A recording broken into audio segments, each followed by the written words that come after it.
mean, I have a friend of mine whose remote viewing is so good, if I called him on the phone right now, he'd be able to tell me where everything was placed in this room right around me, and he wouldn't have to go into trance for 2 hours. Okay. Really? So, and I know other people who are world-class remote viewers as well. So how is that possible? Okay. You have to have a model for attention and intention, both, right? Right. And memory too. It's like, well, where's memory? Well, once you realize the concept of Akashic record is there, you go, well, how do you have an Akashic record? How is it possible to have that? Well, I think even the library, even the term record is kind of a misnomer. They also call it the library, right? Right. The Akashic record says a library, right? You can find anything that's ever been in the universe. Right. In the library, right? Yeah.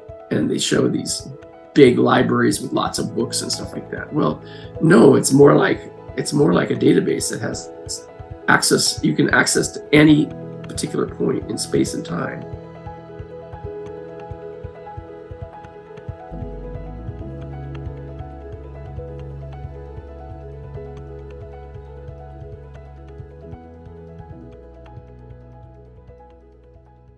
So welcome back to Awakened Minds podcast. Today's guest is Doug Matzke, author of Deep Reality, Why Source Science May Be the Key to Understanding Human Potential.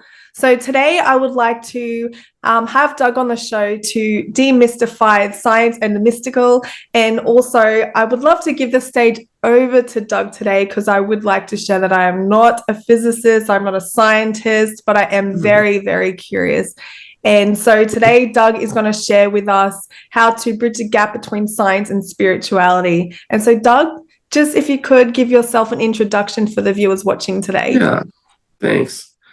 I'm an engineer, but I've been interested in information science, right? And I know that the human mind and the human brain is some kind of information system, right? And so people keep talking about what I would call subtle energy, right? And those kinds of things. But we now know that information is more primary than energy or mass, and there's other scientists who've been saying the same thing for, 70 years already. So Wheeler's It from Bit and things like that. Okay. So I got interested in this back in college when I read the book, Psychic Discoveries Behind the Iron Curtain. I go, well, if any of this is true, then there's physics and laws of information science that we don't understand. So that's started on my full journey, and so eventually I hosted a conference on physics and computing back in the early 90s, 2 of them actually. And we had all these people that were doing physics and computing, especially quantum computing. And I didn't know much about quantum computing at the time. So I said, well, that was good that I learned that. And then I realized I really needed to learn about quantum computer. So then at the ripe age of, 47, I started my PhD on information and physics, and ultimately it led to these ideas that the universe is probably running as a simulator on a big supercomputer that's running a bit physics computer. Bit physics is what I call it. And it's the idea is that bits are more fundamental than anything else. I mean, look, everybody has dreams. A lot of people have mystical experiences, near-death experiences, transpersonal, and you either have 2 models of that, right? The 2 models are the brain is everything, and all of that is illusionary, which doesn't give credit for anybody's experience, right? So I said, okay, well, let's come up with a model that can explain how we have the mind can create lucid dreams, out-of-body experiences, remote viewing, near-death experiences, transpersonal, any kind of transpersonal stuff. And it means that you have to kind of throw away everything we know about conventional science, right? And the conventional science is the world is physical, the world is matter and energy, and there's information there over on the side, but that's not that important.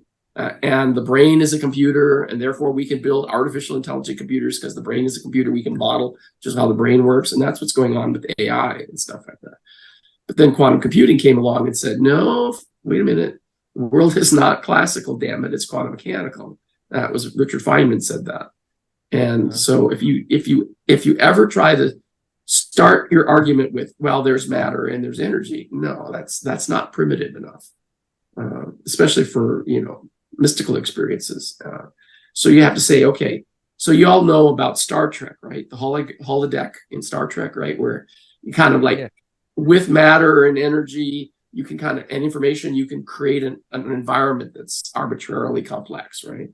And so the universe is like that essentially. This is what's called the simulation hypothesis. And our mind is more fundamental than matter and energy.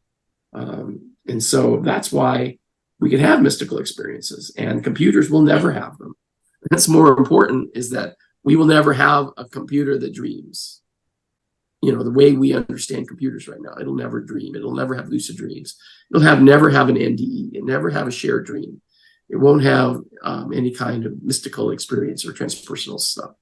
They'll say, well, it's hallucinatory. No, it's not. It's real. So anyhow, that's sort of like a high level summary of like how I got involved and all that. So, I mean, I can go into quantum computing if you want, but just realize that quantum computing is more fundamental than matter, energy, space, and time. So you have to have a model that's outside space and time. And that's what I sort of did for my dissertation, right? So, well, I would say, how did you actually prove? You said in one of your interviews you had a thesis on how you proved, let's say, astral projection or something like that. How do you prove that's happened? Well, yeah, either you completely agree that any kind of transpersonal experience is completely illusionary, or you don't, right? And so I'm of the camp that says they're real. These are real phenomena, and we need a model for it. So how, quote, prove it? Well, a lot of people are doing research to prove it. Okay. Like Dean Radin of the, at the Institute of Noetic Sciences, and Robert John, when he was alive, at the Princeton Engineering Anomalous Research Labs, and people like that, Robert Monroe, when he was alive, he was doing this stuff. But all these are my heroes, and they're giants. They're engineers. They're engineers and physicists in this field that are trying to prove that this stuff exists. Remote viewing. I've spoken to psychics, intuitives, mediums. They're able to tap into the unseen, things that, so-called normal cannot see. And so if a scientist wants to know the truth behind the quantum world, then the best person to talk to is your psychic, because they know. Do you know what I mean? So I love what you do. Exactly. I mean, as a scientist who have a lot of psychic friends. Yeah. Okay. I know it's real. I mean, I have a friend of mine whose remote viewing is so good, if I called him on the phone right now, he'd be able to tell me where everything was placed in this room right around me, and he wouldn't have to go into trance for 2 hours. Okay. Really? So, and I know other people who are world-class remote viewers as well. So how is that possible? Okay. You have to have a model for attention and intention, both, right? Right. And memory too. It's like, well, where's memory? Well, once you realize the concept of Akashic record is there, you go, well, how do you have an Akashic record? How is it possible to have that? Well, I think even the term record is kind of a misnomer. They also call it the library, right? The Akashic record says a library, right? You can find anything that's ever been in the universe. Right. In the library, right? Yeah. And they show these big libraries with lots of books and stuff like that. Well, no, it's more like a database that has access. You can access to any particular point in space and time of what happened there. You don't need to record it. It's already recorded in space time. You just have to access it. So it's not really a memory. It's really how do you access that? And that's what all the spiritual. You just reminded me of something that I just looked up last night. So there is 2 particles all the time, and on one aspect you're going to turn to the right. This particle has to turn left, and it's as if to say everything already exists. It's just a matter of choosing which direction you're going, because, do you know what I mean? Is that making sense to you? Yeah. Well, there's 2 concepts in quantum computing, and most people have a lip service of what that is. Yeah. One of them is called superposition. It says the particle can be in this position and this position at the same time. It's a probability, right? 50-50. Okay. And at the quantum mechanical level, it's true. And they're finding that's true for quantum states, and it's true for atoms, and it's true for molecules, large molecules. You can have a molecule that has 60 carbon atoms in it, and they've shown that it has has a superposition property, okay? And it can be in two places at once. Right. Probability, right? And so it tends to, bigger stuff tends to collapse back onto just one, like a measurement happens, right? Yeah, yeah. And we're made up But then of the all other of big, this, right? yeah. So there's quantum mechanics, but ultimately then there's another thing called entanglement. Yeah. Einstein's spooky action at a distance, right? Well, those are two separate concepts and they're built on each other. And superposition requires that the universe have some kind of non-locality built in. And even that term is a misnomer because non-locality is a consequence of this superposition, okay? And so it's mathematically related to that, okay? So the question is, if you can have non-locality, it has to be built in to the science somehow to support that non-locality. And the way that happens is because of math. Turns out, ultimately, at the bottom of all of this is math, not physics. Physics is, yeah, we say this is physics. Yeah, but the physics is built on math. And once you start looking at the math, you realize, oh, there's the secret right there. So it's the math. And so essentially, the universe is a mathematical engine that is related to information. And there's geometry on So top of that's how that we math, can- right? Yeah, exactly. So, Okay. Yeah. So Doug, if you want to So, dive you in know- and oh, sorry, I didn't realize you're going to. I was just going to say, if you wanted to dive in and no, go share- ahead. Go ahead. Yeah, because I think you said you wanted to share screen or something. You wanted to show or teach. Well, yeah, I mean, I can do that if you want. Maybe it's appropriate to give you. It says I've been disabled for sharing, so. Oh, do I need to finish. allow you to do that? Yeah. Or- So. I don't think I've ever done that before. How do I? Multiple participations. Let me see if that's worked. All right, try now. Yeah. Okay, now I can see it. Yeah. Nice. There we go. There you go. I see it. Okay. So this one here is the idea is that everybody in physics is working on this, what we would call classical realm and quantum realm. And then there's this thing called the Planck scale, which is, so you can see there's a lot of activity above this point here, the size of an electron and quark. And that's where physics spends all its time. I'm interested in this Planck area. This is the quantum foam area, it from bit. And I'm interested in the thing below space and time, where space and time exists. All this stuff really below the line here down on the bottom. And so most people think quantum computing exists in space-time, but we know from entangled bit, it's actually four-dimensional. It can't fit in 3 dimensions. It only requires 4-dimensional mathematics. Okay. So that's, I mean, this is the perspective that I have of this. And a lot of these, you can see a bunch of slides out there where I talk about, interviews and talks that I've given out there where I've shown this slide and other slides. In fact, anymore, this is what I was saying about space. This is a space-time diagram. Okay. It turns out everything inside the cone is normal physics. Okay. This is called the light cone. Everything outside the cone is we would call space-like. And it turns out quantum entanglement is out here. So if the universe doesn't support space-like phenomenon out here, then it can't support entanglement. Okay.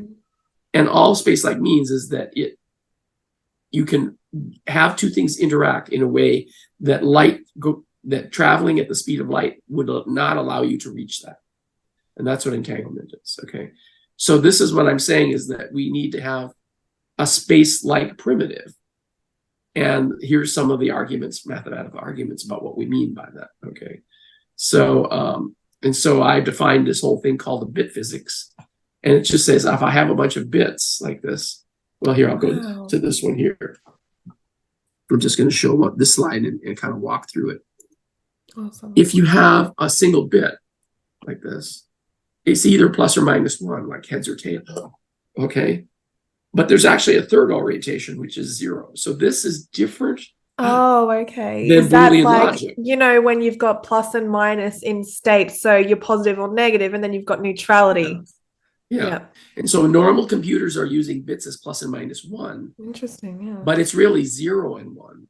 They don't have this zero state. Mm. So this kind of math is what I did for my PhD. Geometric algebra allows us to include bit physics phenomena in the same math that you do for physics as well as information theory. Right. So we would call this a bit like this.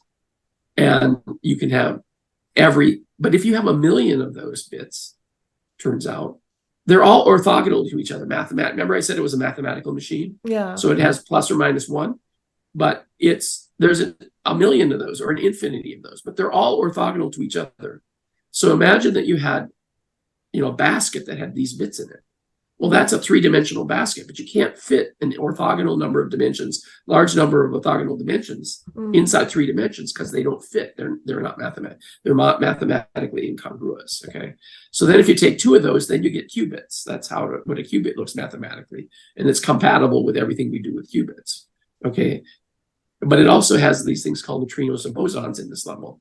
And then you have a qubit. You have 3 bits, and then that forms this notion of photons. The universe is kind of bootstraps itself from bits to build photons, gluons, quarks, mesons, electrons, neutrinos. And finally, you have to have 4 dimensions before you can get entanglement. So this is the secret here. You have to have a 4-dimensional space to get entanglement. Okay. So then that's.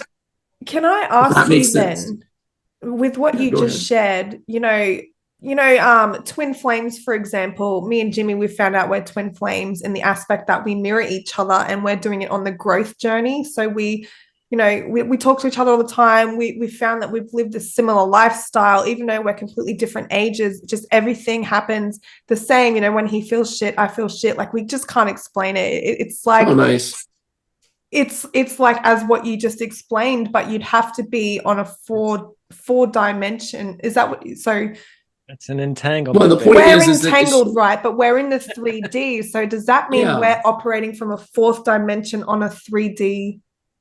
Yeah, exactly. In fact, you're working on more than a 4-dimensional. This is just the mathematical argument that says, look, in order to support the physics that we know, we have to have at least 4 dimensions. So yeah. And I go all the way and say, look, I can have an infinite number of these. Okay. And so that's the basis for this big quantum computer in the sky. Yeah. That's so big, it's bigger than our universe. Our universe is simulating on top of it. This is the hypothesis, simulation hypothesis. Okay. So anyhow, that's that. And so with this, you can build, here's what's called the standard model. This picture here, right here. Let me go back to that again. This picture here is what's called the standard model. It's the 17 particles that they know about, that they've all agreed upon as part of the standard model. But I look at it completely different than this. This is just a grouping that they did based on 2 sets of 3, 3 times 2, and then 4 on the side. Okay. But I think it's like this. You have a 1 bit, which we never will be able to measure. It's too small. And then you have the 2-bit states, which are neutrinos and these bosons. And then you have the 3-dimensional cases like this, which are the quarks and the electrons, okay, and the photons. And then finally you have all these other things. So there's a hierarchy of complexity like that. So okay. So anyhow, that's how I look at how you can I have a talk out there, how to bootstrap the universe using bits. Okay. And I talk about that in there. So interesting. So this is how it looks like that. And you build stuff out of lower dimensional things. And this sounds like an ultimately reductionist view, but the ultimate reductionist view is the same reason that you've got reductionism. It's not classical reductionism. It's below quantum mechanics. So you have to have something that's more powerful than quantum mechanics, and that's what this is. So this is what we do. And this is the state of mind. This thing here down at the bottom is that if you have 1 million dimensions like this, then it has mathematical properties that you can't get if you don't have 1 million dimensions. This is the space of dreaming, near-death experiences, remote viewing. This is a mathematical way of having information be shared in a non-local way and organized in a non-local way. That similar things like each other are near each other in that space. Law of attraction. So law of attraction. So So I'm going to stop sharing that right now. I mean, I've given a whole bunch of talks on this, and all of this stuff is written in a concise way in my book, and just skip the math if you don't want the math, but I wanted to put the math in there for people who cared about it. The math is in the first quarter of the book, and then there's just discussions about it after that. So there you go. So is there any type of advice or anything, like your friend who does remote viewing, do they have any advice on your average person on able to astral project or remote view? Yeah, I mean, it's just like the universe is quantum mechanical, is not classical, damn it, it's quantum mechanical. That's what Richard Feynman said. And so the universe is spiritual, really, too. And so I equate spiritual representations with quantum mechanical representations at the bit level. So now you can say, Doug, you're connecting apples and oranges. No, actually, that your first paragraph, that first slide I showed you was below the edge of space-time. Outside of space-time is this stuff. Yeah. Okay, and it gives us all these properties, and we don't have to invent any new particle. My co-author of my book had been working on this, and he called it a deltron. Okay, I don't believe you need a deltron. I just believe you need entanglement, and they have the similar kind of properties. Okay, and some people say, well, it's another kind of space. Well, actually, it's a space that does not have. It's a space that does not have physical 3 dimensions. It has an infinite number of dimensions. Right. So we have a hard time wrapping our head around that mathematically, experientially. But it's the space where all this happens. It's the space of the Akashic record. It's the space of law of attraction. It's the space of shared dreams. Shared dreams happens in there. And so anyhow, those are the kinds of ideas that. So as a scientist, I can say I can't say prove it, but at least here's a model that supports how you bootstrap all that stuff from just pure information to support a hypothesis, a simulation hypothesis, or a holodeck versions of the universe. So you're do you call yourself a scientist or a physicist?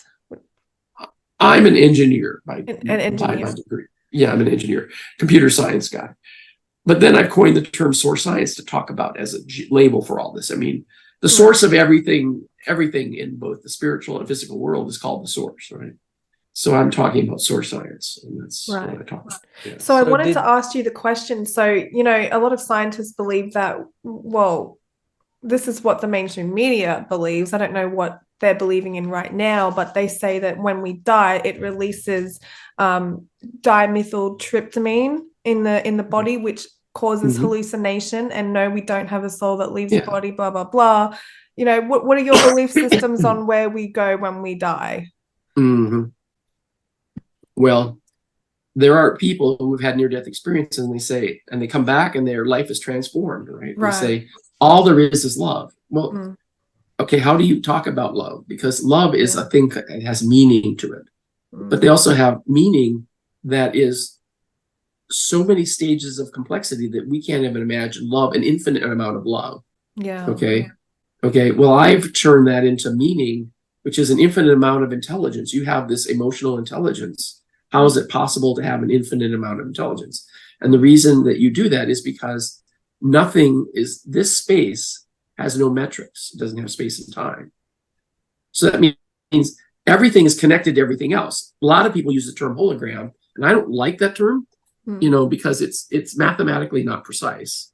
It's just the best that they had to deal with. But if you have a hyperdimensional space, it's more powerful than a hologram, because a hologram throws away dimensions. It says, I can reduce the space from 3 dimensions down to 2 dimensions like a hologram. And there's total fidelity there. Yeah, except it doesn't have the properties of the higher dimensional space. Everything's a shadow, projection. Okay. Yeah. So you can't just throw away these hyperdimensional spaces. It's in mathematics, it's called anisotropic behavior. Okay. And so if you want to go look up that big fancy word, yeah. What was it again? Sorry. If you tried, anisotropic behavior. Isotropic, it means no matter which direction. Physics says everything's relative. No matter which direction you go, everything looks the same, right? Okay. So if you go in a new dimension that's a 4th dimension, that dimension has to be the same as all the other three, right? Well, physics doesn't work that way. You have this behavior where in the mind you can have north, south, east, west, up and down, and 25 other directions to go. There's no place to talk about it hardly in our 3D universe. Okay, so can I ask you a question or your opinion on this? So if we have an infinite number of dimensions, realities, and all this, right? Bit dimensions, yeah. Wouldn't this stand a chance that all things are true and all things are not true at the same time? If you have an infinite amount of dimensions, then an infinite amount of possibilities are possible. Yeah. And if that's possible, then they're also a reality. You look at this at the math level, you realize that neural computing and quantum computing are related. They're all about the math of high dimensional spaces. Okay. And one of the properties of that high dimensional space, and I got $1 million of grants in the early 2000s after I finished my dissertation from the government to study the relationship between quantum and neural computing. So I have a little experience knowing what I'm talking about there, but you can show that quantum computing and neural computing both have probabilities in them. Okay. And so, and law of attraction is related to this neural computing version of it. Yeah. Okay? Yeah. So, you know, normally you would say, if I was to randomly throw a dart at the wall with my eyes closed, the chances of it hitting 2 bullseyes in a row would be highly unlikely, right? And so the definition of information is, if things look unlikely, that's information. That's the definition of information. So the mind is doing law of attraction all the time. It's putting things near each other in this space because it's a content addressable memory. And without a content addressable memory associated with meaning, you can't have thoughts organizing themselves automatically. So the mind is a sort of a neg entropy source because it's actually organizing itself through law of attraction. So therefore it represents more order and less disorder. Yeah. Okay. And that means it's creating information and energy. You say your consciousness is trying to put all that together and organize it for you to make it just happens automatically. Things that are similar to each other fall next to each other, and it's highly unlikely that they would do that. In a universe that's all random, you would never have things near each other. But yet the mind does it all the time. So how does that happen? And so that's this math. Okay. So they say the universe is in perfect order, right? If there's no coincidence, well, it is. In life.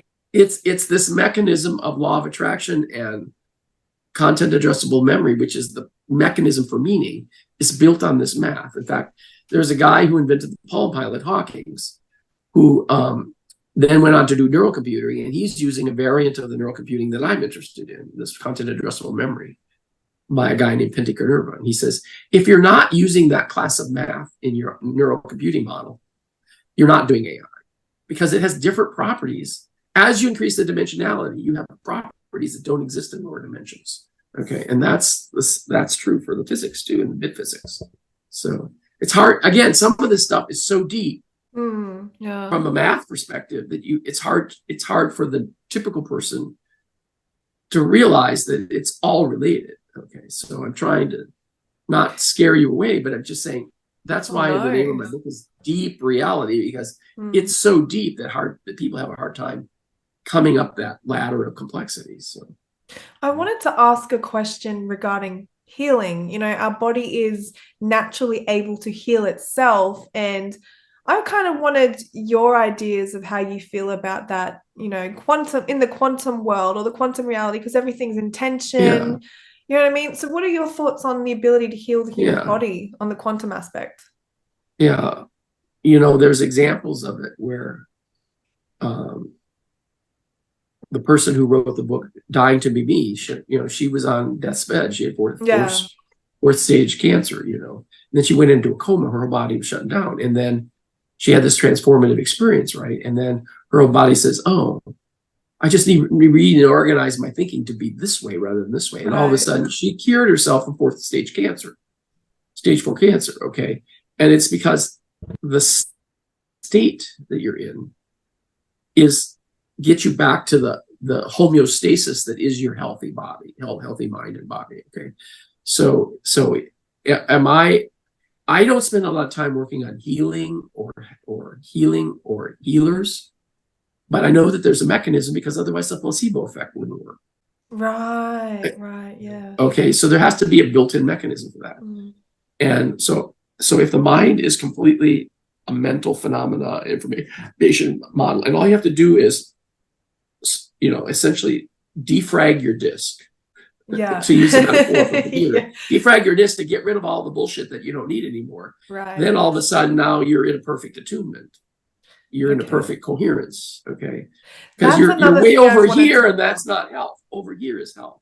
Yeah. So point and hide you just need to step into that reality, right? It all comes back to and you have to figure out where that is for you. Yeah, right. And also another thing that was brought to my attention reading your dissertations was it mind and heart coherence? Is that's what? Yeah, can you tell us a little bit about that?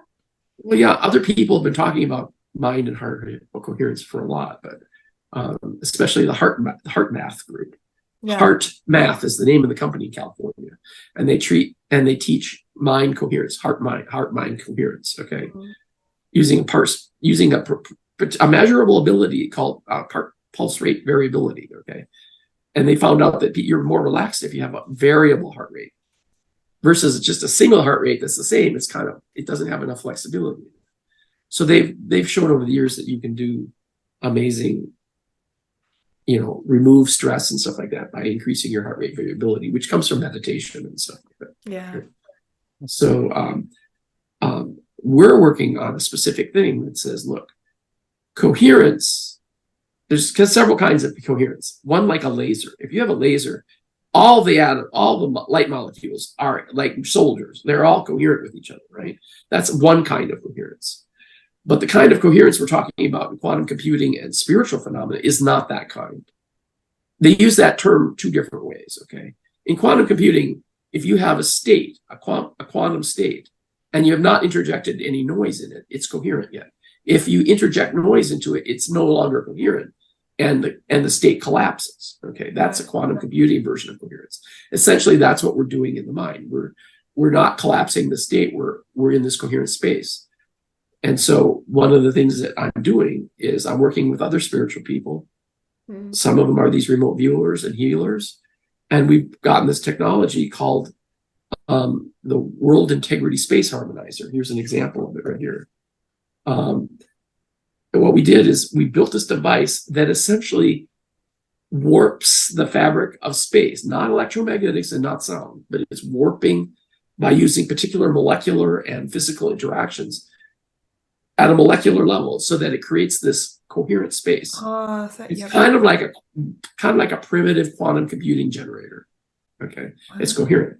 And so if you're in the space that this is running, and I've had this running the whole time we're here, I've had this on. You can see I just turned it on. So tell us what it actually does. Does it make you more coherent and more say if you're having an anxiety attack, for an example, it will recalibrate you to relax and calm. Yeah. Interesting. Yeah. And so it's called there's a company that we created over the last 2 years called coherentspaces.life. And if you go to that page, and this is the result of all of this theory, is a practical device that people who are mystical say, this is fundamentally different than anything I've seen. And it's because it's like an aura generator. Okay, it's more coherent. So who wants to buy this device? Autistic kids. You go, huh? Why would autistic kids want this? Right. Well, it turns out autistic kids have advanced mental capabilities. They're savants. They're here on Earth, but they don't interact with their body very well. So this device makes it coherent so that their mind, which is advanced, can interact better with their brain, kind of a step down. And then they're much more normal after that. And if you go look at the testimonial page on coherentspaces.life website, you can see all of these testimonials. We got hundreds of them, 100 of them. Okay. Right. And people keep writing more, sending us more in there about their autistic kids and how they just like change overnight because of this technology. But we're also using it in chiropractors, massage clinics. Yeah. We're using it in a police station to help relax people if you've had trauma unit, you know, stuff like that. Is it anything like a Rife machine? Well, Anything Rife like is particular. Okay, yeah, Rife. That's a good question. Rife is particularly electromagnetic. I mean, it's using electromagnetics. Okay, this is even more fundamental than a Rife. It's not using electromagnetics. It's using quantum resonance rather than electromagnetic resonance. Oh, okay, right. Okay, and so that's why we're calling it quantum coherence, because so, you know, we've been in business a year and a half, and we're actually supporting ourselves selling these units in the sense that we're in the black. We selling enough of them to pay for our company, you know. How much are they? Not to pay me. I'm doing all my service to this company is pro bono because I think it's so important. Like, I'm the engineer behind the company. I physically build these myself and test them and ship. So, and I'm working with this mad scientist guy, Randy, who's the remote viewer. So if I'm testing this, he could just remote view in here and say, Doug, that's not right yet. Really? Oh, wow. Yeah. And so I've got a whole bunch on my lab down back here, a whole bunch of devices here that I'm working on for the next product that we're working on. So tell me, Doug, have you learnt to remote view? Is that something that you yourself do now? Or what are some of the tricks you've learned over the years working with psychics? Well, yeah, that's a good question. And I know that you've had near-death experiences, right? Both of you? Yeah, so Jimi has, and I have had one, but I was a child and I was very young. You know, I just remember it as a dream. But yeah. So I call it in my book, I call it touching the divine. Anybody who's had a near-death experience or where they, you know, all of a sudden, you know, my cousin, Jesus showed up at the end of her bed, you know, it's a transformative experience, you know, and, you know, and so how do you talk about that, you know, without sounding like you're crazy, right?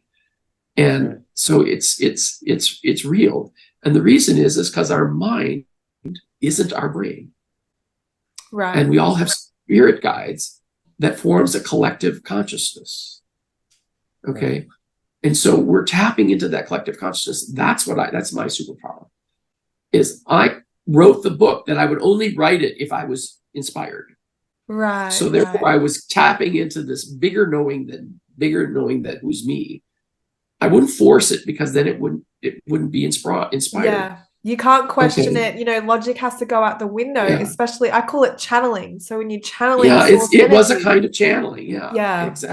Exactly. And so, you know, the power versus force, the 0 to 1,000 talkings, power versus force metric, where you can do kinesthetic testing of things. I test at only 500, but my book tests at 700 on that scale. So how is it that I, as a 500, could build a 700 thing, and everything we do in our company is 800 or more? Right. So we create. In fact, we make all decisions using kinesthetic testing. Right. So for those of you who don't know what kinesthetic testing is, you should learn about it. It's David Hawking's Power versus Force book and stuff like that. So it's like a spiritual IQ, if you want to think about it. Okay. Where 0 is dead, essentially. 200 is normal, and 500 is enlightened, and 1,000 is Christ-like. So that's the scale. It's sort of a non-linear scale. So you should learn about that, because there are people who are really good at that, and they make all their decisions using that. Should I turn left or right? You know, and it turns out if you turn right, that's the right thing because you're strong. Versus if I turn left, it's weak. There's an accident on the left, but I don't know that. But I can ask the universe 20 questions by doing this kind of stuff. So it's like 20 questions of your collective consciousness. So our mind is a collective consciousness. So can I ask you? Sure. I'm sorry. My only question was, with all of this, with your mind and body, so what you eat and your diet and stuff like that, does that play a part in all this? Yeah, exactly. Yeah. The people who say that they've had a near-death experience and after a while they become a vegan and, you know, and they eat healthier. Yes. So it's natural to want to have the lightest energy things that you're putting in your body. Yeah. Okay. Right. And so that's a vegan style diet, you know, and yeah, it just comes with the territory, you know. But so my one thing is I can tap into I know things that I shouldn't know. I don't know how I know them. Yeah. Okay, all this meaning and infinite intelligence and infinite meaning and love and me as meaning and all this stuff. This is this universe speaking to me. Okay, so that's how I wrote the book, and that's how I talk and write. Okay, but our device is also a collective intelligence. Yeah. These are forming a collective intelligence, such that if you, we have several of these devices, 4 or 5 of them, in satellite dishes, and they're broadcasting around the world. Wow. So if you want to tap into this, all you have to do is go print out our logo, which is why we ship this as a stand for everything. This logo is being energized by all of our devices. And so all you have to do is go to our website and print out the logo and put it around your environment. And before the kids, autistic kids, had access to our device, we were still figuring it out. They took our logo, which is magically inspired, and it's a token. It's a you know, and it's an antenna for what we're doing. So you don't have to spend any money. We do this free. You just go to our website, coherentspaces.life, go down to the pages where it says the broadcast page, and you can print the logo out, put them around, and see what your animals do and how you feel. It's the beginning. Wow. It's a free version of what we're doing. We would call that a broadcast technology. And guess what? Other companies charge $30 a month for a broadcast. Yeah, that's right. Yeah. Okay, so I'd love to try it because, you know, my son has characteristics of someone who has ADHD. It's not diagnosed, so we're going through the diagnosis. You know. And who is this that you're talking about? What was that? Sorry? Who you were talking about? My son. So my son's 11 and he has those characteristics. You know, he's up and down and up and down and up and down. Yeah, well, this will help stabilize him to put the logo out there. Yeah. You know? And by the way, we have a bunch of people in Australia and New Zealand who bought these devices. We've shipped them all over the world. So yeah, I'd love to give it a shot, and then maybe have you back and talk about it as well, because that's fascinating to me. Yeah. How much are these devices? We're a small company, so we're charging $1,200 for them. Yeah. And plus shipping if you're not in the US or Canada. Okay. So which is just a fixed price for overseas and stuff. And then there's no monthly charge after that? No, it's yours, you know, and wow. Yeah, I thought of you, Jimmy. I knew straight away you'd be on board with it because I think it would be awesome with anxiety and things like that. And if you may place an order, I ship it.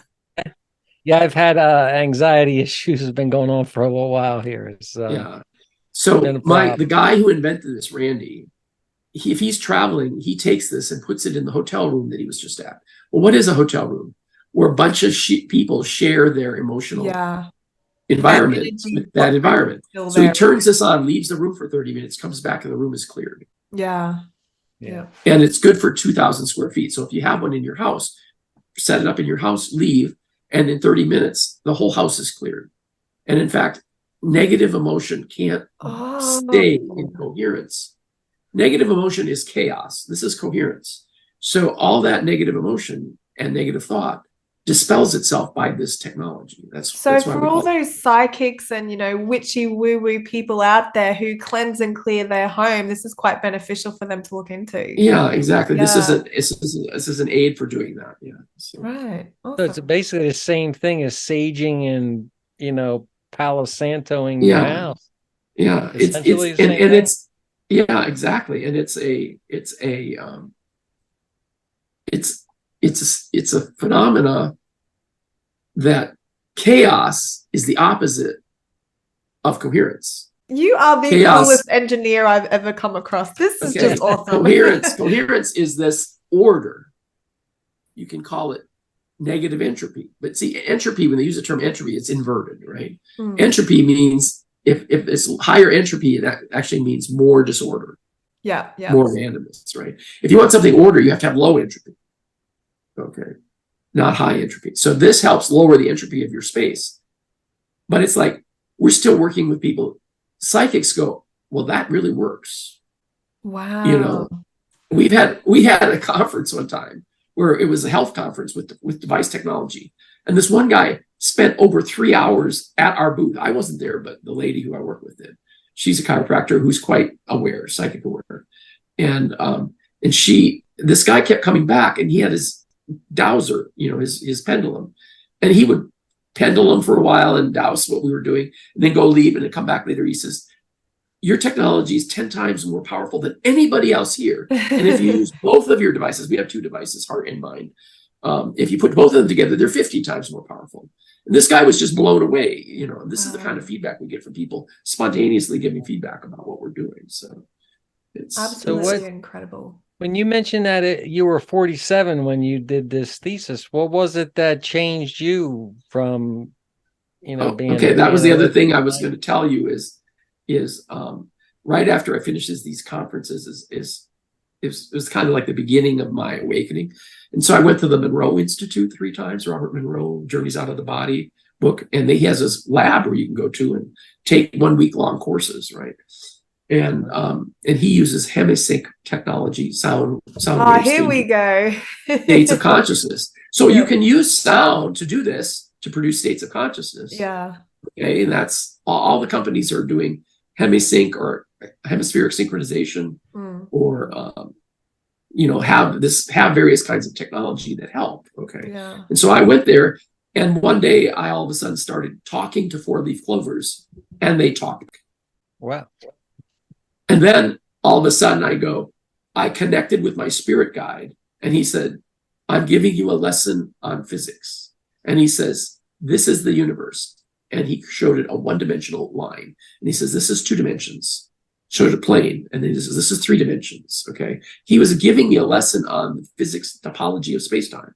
Okay. And this was my spirit guide giving me this. So obviously I have a spirit guide who's interested in this stuff. No wonder that I'm interested in it. So those were the 2 spiritual experiences. And then you leave the Monroe Institute in a state that's considered a surreal state. Anytime people are driving home, I don't know how they do it successfully, because you're not in your normal mind, So I always fly, right? Because I'm too far away to fly. But other people drive. It's like, how do you drive in this state? And so I've had mystical experiences at the Monroe Institute, and I have not been back for a while just because of my schedule, but I'm going to start going back again. I've got other classes I want to take there. So those people are the people who are the leaders. They've been since the 60s and 70s. They've been leading in this area. So they help people tap into their spiritual experience. So the other thing I've had is I've met a person one time, and I particularly, all of a sudden, we were reading each other's mind. This was the first time I met this lady. And it turns out she was my neighbor, like I said, 4 blocks from my house in Plano. Wow. And so we hit it off because we were telepathic with each other.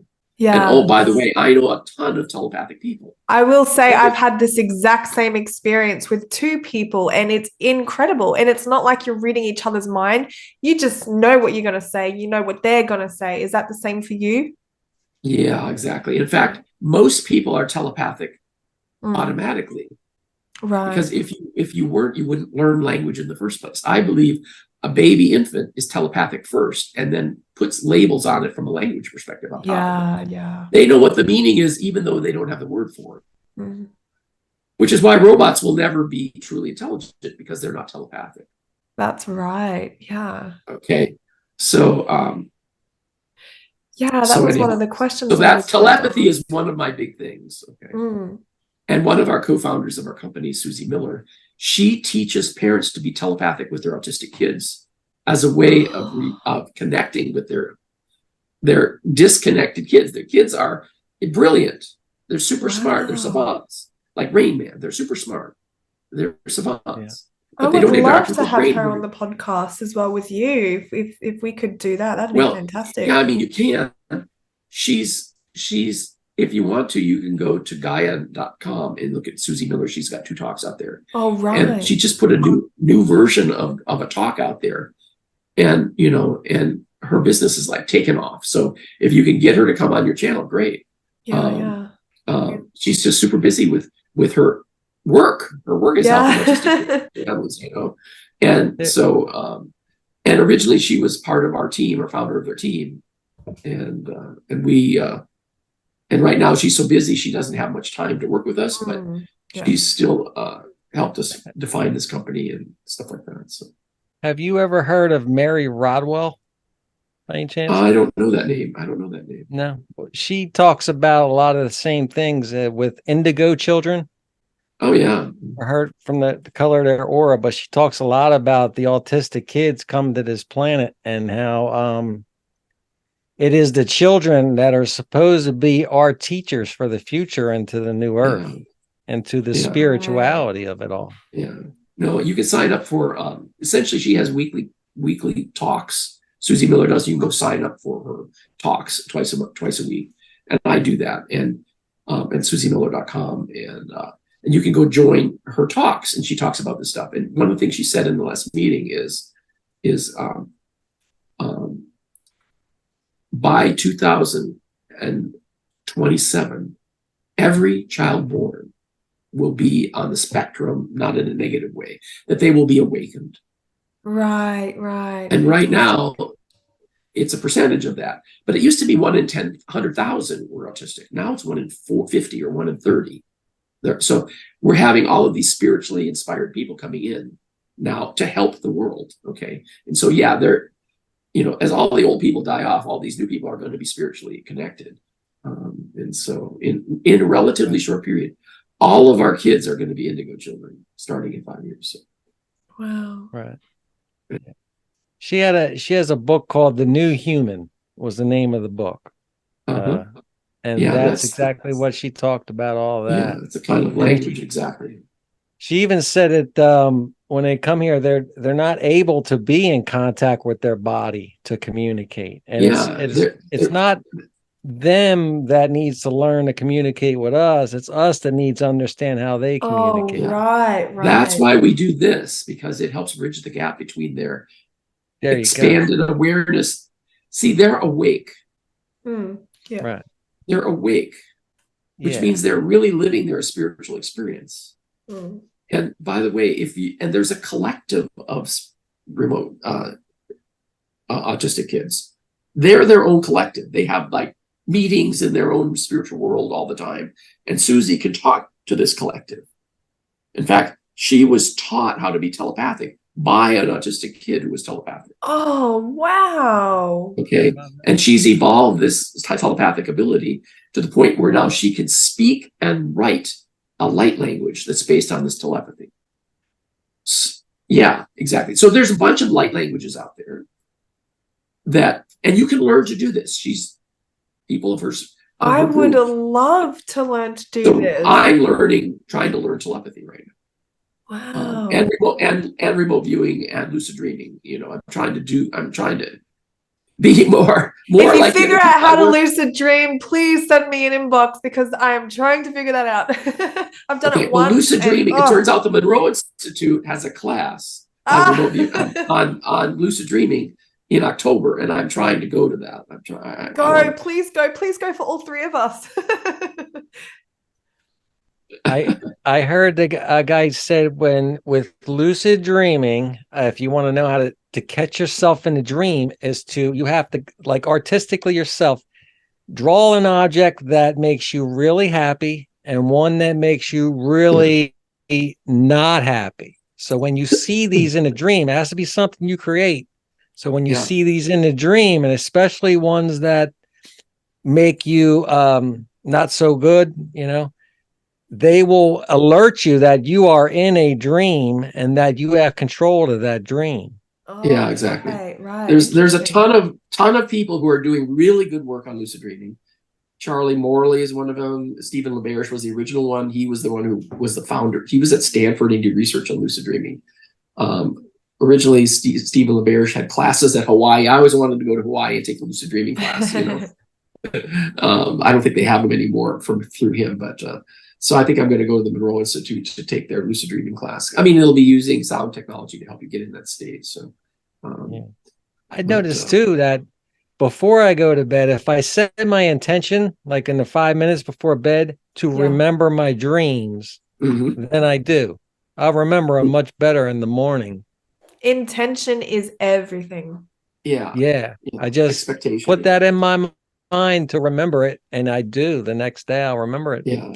And then if I put music on, that works too when I sleep.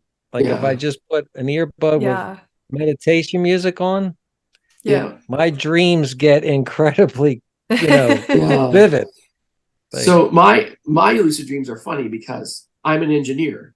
So to get my consciousness to alert me that something's going on, it always gives me a puzzle that I can't solve. So I have this recurring dream, and it's trying to wake me up, but I just get lost in the puzzle and never wake up.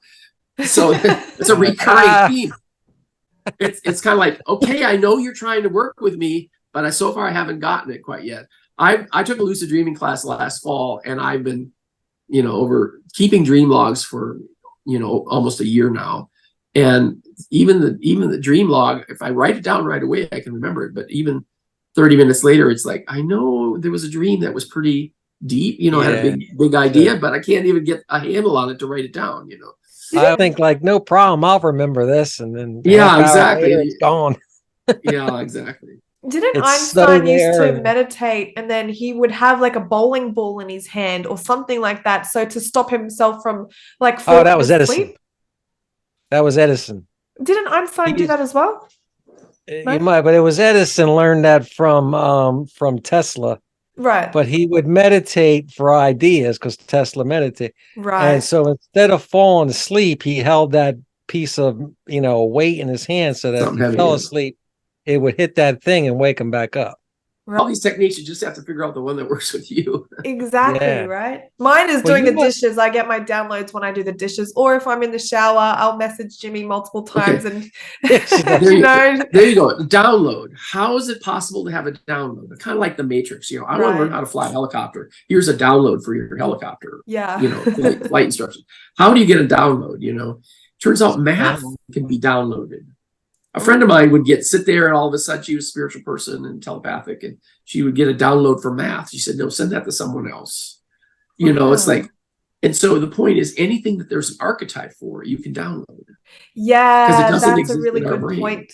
So, you're a physicist, right? So your archetype will download according to who you are. Theories. Yeah. Right. Mine is just like ideas and things I can do because I'm a mother at home, right? So I'm always thinking of, how can I build a business or what can I do next? You know what I mean? So I get those types of downloads. Yeah. Well, actually, so the fact that it's possible to download is the important takeaway from that. Yeah. And I'm just learning now. How does you do that? Okay, so here's an example. I know a world-class remote viewer, and she's done a lot of research on remote viewing. Right. And released papers on it. And the same thing is true with the Monroe Institute. They have a lot of remote viewers there. Famous world-class remote viewers. Yeah. And they would get this. They would say, "Here's the intention. Here's the target I want you to find." Right? And then all of a sudden they would get this packet in their mind, and Robert Monroe called it a rote, R-O-T-E. Essentially, it was a thought packet of the target's information. And then they would have to unpack that thought packet without destroying it. It's kind of like the thought packet you have in a dream. You have to kind of unpack it without destroying it, which is like a quantum computing thing. It's like a quantum computing thing. Yeah. So anyhow, this notion that there can be a thought packet is the basis for telepathy. Right. There you go. Well, I watched your one interview where you were saying you were talking about the mind, the brain not being a computer but an antenna. Yeah. So it's an antenna. Yeah. Right. So basically everything that is on our mind is already coming as a download, no matter what's on exactly. Mind. It's a download and a message from whoever out there. Yeah, it's from our higher self. It's from our higher self. Right. But which isn't in the physical world. It's in our. You want to make sure that whatever's positive is coming from God. Whatever's negative is you don't want to listen to that because the thoughts that we have are not actually our own thoughts. We're downloading it from source, divine connection. But if you're having a negative thought, that's not also yours either. Exactly. So pay attention to. So as they say, the devil can get an idea into your head if you want. Yeah, definitely. Well, there's this whole idea of like Harry Potter where they have spells. Yeah. And then they have counter spells. And then they have counter spells. And then they have counter spells. Okay, so a lot of people are spending a lot of time worrying about the spells where all they have to do is put love there and all the counter spells will just disappear. Right. Love is the answer to everything. Maybe that's Yeah, something exactly. that, It's because scientists. emotion is a big part of law of attraction. So if you want Yeah. to attract a thought, if you're from love, you only attract things that match that So vibrational I have pattern. to love my Mercedes Benz that I haven't yet got, which is in the future somewhere and it's coming my way because I Okay, love good. it, right? That's another important keyword, the Yeah. future. Okay. So there's the beginning of my book, the very beginning of my book, I talk about time models and time behaviors. Yeah. Okay. There's this thing called retrocausation and precognition, right? Those kinds of things. Yeah. Yeah. Okay. And they can even do remote viewing in precognition mode. Okay. And so once you have the notion of that you can access information that's in the future, Yeah. it changes the way we have to think about, well, what is the representation that allows you to do that? Yeah. My model supports that because quantum mechanics is outside of time. It's outside of space, but it's also outside of time. Right. Right. Okay, that's the biggest reason you point to, not just non-locality, but non-temporality as well. So when you actually have a near-death experience, you say, I have a life review. But what are you doing? You're stepping out of space, but you're stepping out of time. Right? Right. So what you do is you're stepping out of time, and now you have I call it panoramic view of time. You see all of time as though you're like at the Grand Canyon looking at it like a spatial dimension. And so you think of it as being sequential yet, because you're used to time being sequential, but you're looking at your whole life simultaneously, instantaneously, because you're outside of time. And so that's the when you see the tunnel, the white light in the tunnel, it's because you're stepping out of space-time. That's what that tunnel is. Okay. Wow. Okay. So again, if you look at all this phenomena and you go, well, there must be some mechanism for that, and that's stepping out of time. And by the way, when you're meditating, you're essentially taking your mind, right?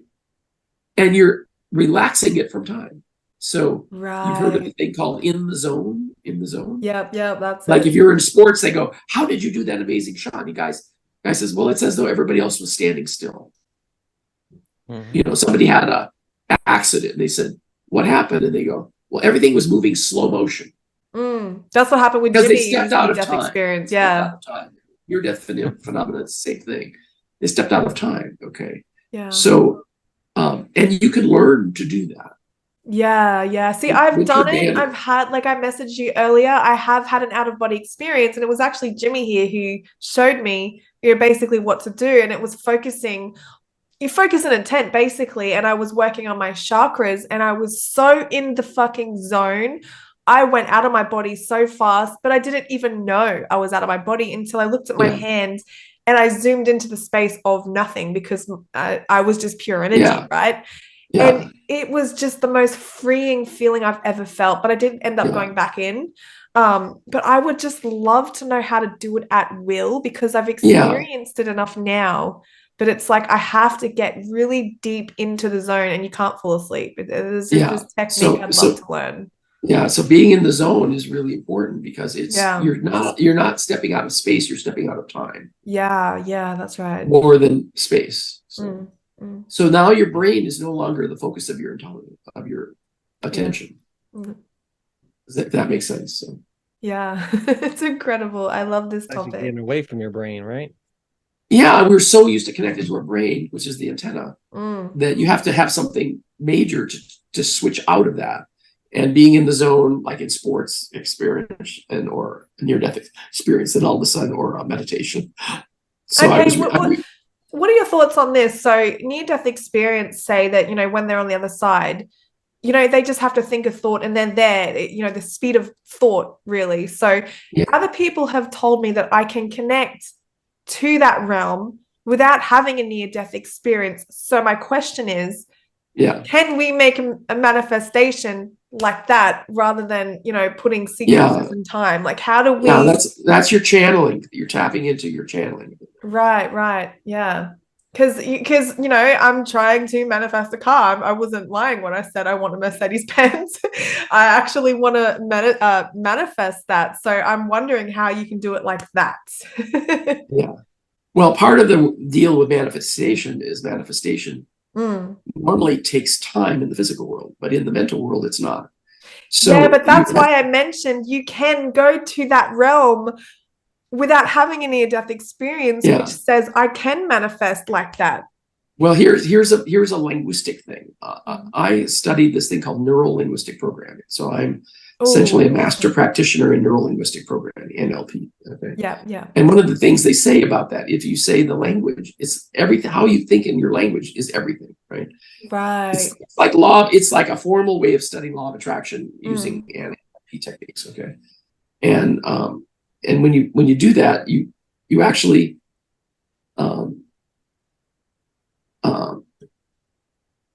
put your if you say the word I want to manifest, manifestation is in the future, right, so it isn't in the now, right. So you want to put your language so the car is here now, right, different than manifest a car, which is in the future. Yeah, you already have that. The future never comes. The future never Matter of fact, comes. you have two of them. Damn straight. I got a blue one and a silver one. Yeah, and a driver. So just be aware that most of the people do intention. It's like law of attraction, but you have to be okay. So here's one other important state. So in this whole model I have of the mind, most of the time we think of computing as here's the state and then here's an operation on that state. So it's computer 101. We have a program, we have a computer state, and then we have a program that changes that state. Okay. That only exists in space-time. So if you don't have a model of space-time, you're in the mental domain where you're outside of time. What is the equivalent of that? Well, it turns out space and time are equivalent. So I call that verb noun balanced. So the action is the state and the state is the action. So if you can get in the state of your carness, then it's by definition already there. Right. Awesome. I'm going to watch I call that verb noun over balance. Quantum computing is not that way. Von Neumann architecture is not that way. Von Neumann says, I have the state in the computer and then I have a program that changes it, which is great. It helped mankind a lot to have this von Neumann architecture. But our mind isn't a von Neumann architecture. So we think it is, but it's not. And we're caught in this causality loop here. So, don't think about the state you're in. Yeah. Like if you're in the nirvana state, then everything is possible from that state because you are an action as well as the state. Yeah. Something that I can add to that. So I was told by a channeler, he's incredible, Marcus Bird. He's a channeler of, beings from, I think, Sirius B. Absolutely amazing. Jimmy here asked him if the world was round or flat. It was absolutely hilarious. But he messaged me telling me about manifestation. And, he told me, get a pen and paper and write down any possibility or potential that you can think of to manifest $5,000 because he's doing a course and it was 5,000. I'm like, oh, Marcus, I really can't afford it. I've got no money, blah, blah, blah. He's like, Natalie, get a pen and paper and write down everything, whether it's robbing a bank or, your neighbor just and hand you money or any crazy out there potential, write it down and send that to the universe because it's changing your mindset to acknowledge the possibilities, right? So I'm not thinking, oh shit, I can't afford it. You're not. You're thinking about the not of it rather than the thing itself. Exactly. Yeah. So changing the mindset is really powerful, really important. So that's the intent. That's the power of intention. Yeah. But it's the power of choosing your intention carefully. Like the people who do law of attraction, they go, oh, here's a thought. Oh, cancel. Yeah. Right. I love that. Well, that's what the one guy was saying. Well, if you always are thinking, I need to work hard to achieve what I want in life, then that's all you're going to get is hard work. Yeah. Because you're asking the universe for it. Yeah. So I believe that. I always say I've had a charmed life. Yeah. Because my conference and then my PhD and then starting and working on Tiller book, this has been my last 25 years. Is all this amazing stuff has happened.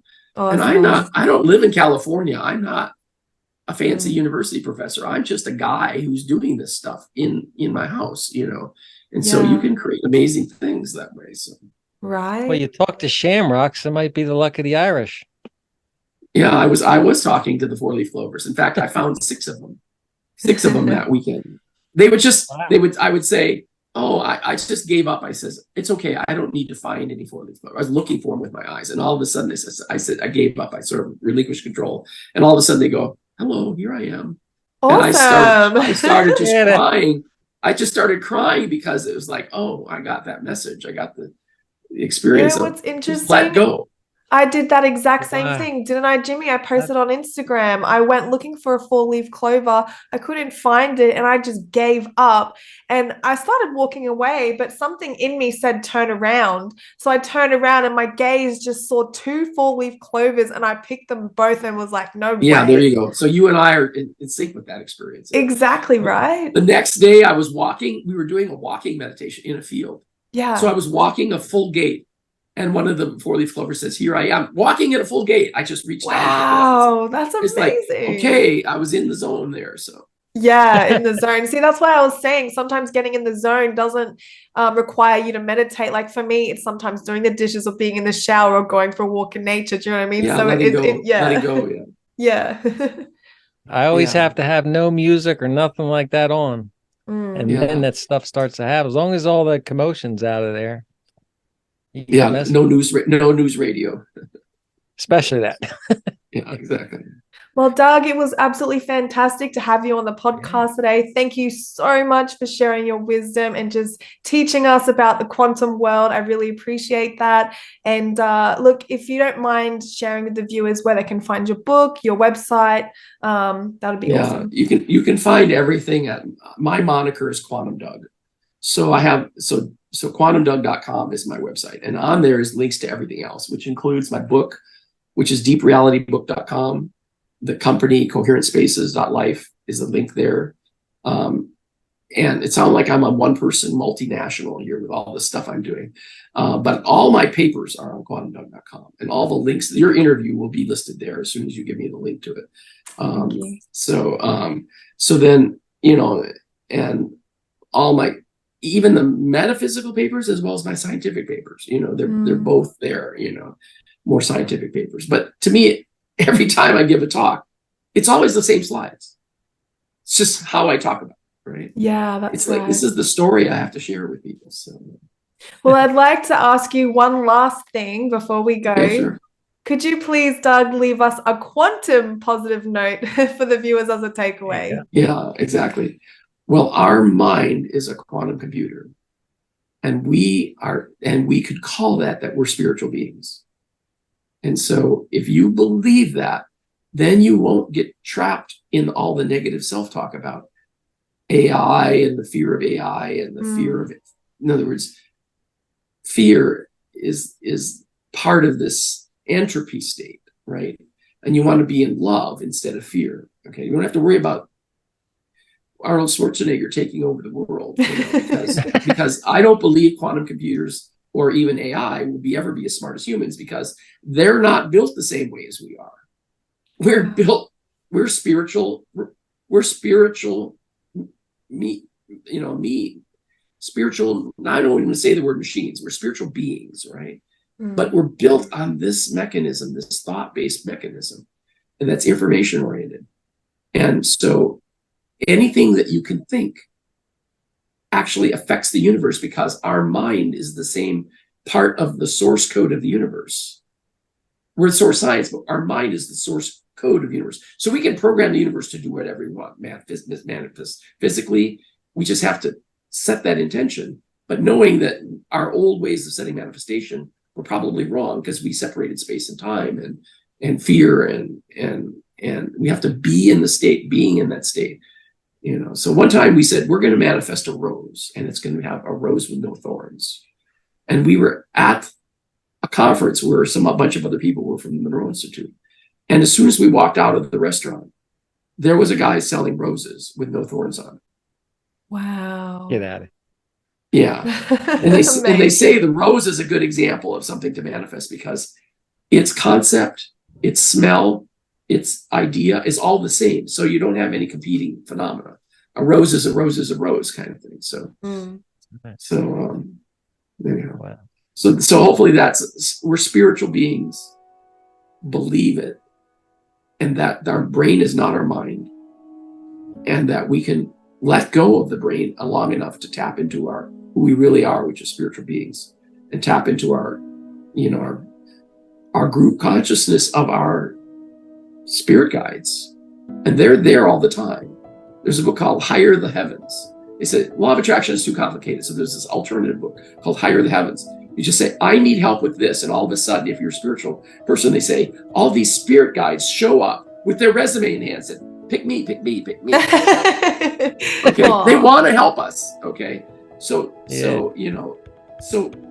realize that they're here to help because they want mankind to expand their awareness and to survive the apparent negative spiral that appears that the universe seems to be going on right now.